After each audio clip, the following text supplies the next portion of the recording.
Akala nila nasa loob ng simbahan ng Diyos, pero mali sila. Ang Diyos na hindi sumama sa simbahan, batay sa Biblia, Lucas 15, 11-32, The Prodigal Son.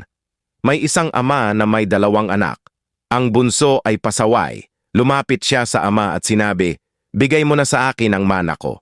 Sa kultura noon, para mo nang sinabi sa ama, "Mas mabuti pang patay ka na." Ngunit hindi nagalit ang ama. Ibinigay niya ang mana. Umalis ang anak. Nagwaldas ng pera, nabuhay sa kasalanan, naging alipin ng sarili niyang desisyon, hanggang sa dumating ang araw na wala na siyang pera, wala na siyang kaibigan, wala na siyang dignidad. Nais pa niyang kainin ang pagkain ng mga baboy. Lucas 15:16, doon siya natauhan. Hindi niya sinabi, "Babalik ako dahil karapat-dapat ako."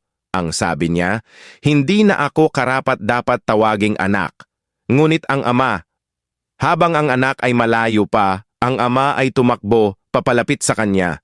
Sa panahon na iyon, ang matatandang lalaki hindi tumatakbo pero ginawa ng ama. Hindi siya nagtanong, hindi siya nagpa-explain, hindi siya naghintay ng pagbabago. Yumakap agad, pinatawad agad, tinanggap agad, sapagkat ang anak kong ito ay patay na at muling nabuhay. Lucas 15, 24 nagkaroon ng handaan, may kasiyahan, may kagalakan sa bahay, pero may isang nasa labas ng bahay, ang panganay na anak. Siya ang mabait, siya ang masunurin, siya ang palaging nasa bahay. Pero galit siya, ayaw niyang pumasok, ayaw niyang makisaya, ayaw niyang tanggapin ang kapatid. Sinabi niya, "Matagal na akong naglilingkod sa'yo, pero ni minsan hindi mo ako ipinaghanda."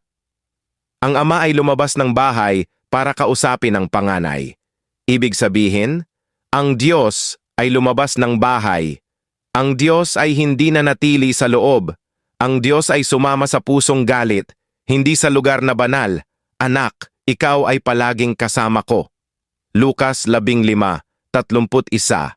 Hindi lahat ng nasa loob ng simbahan ay kasama ng Diyos, at hindi lahat ng wala sa simbahan ay malayo sa Diyos. Minsan, ang Diyos ay nasa labas, kasama ang mga sugatan, galit, at hindi perpekto. Nasa simbahan ka ba? Ang tanong ay, kasama mo ba ang puso ng Diyos?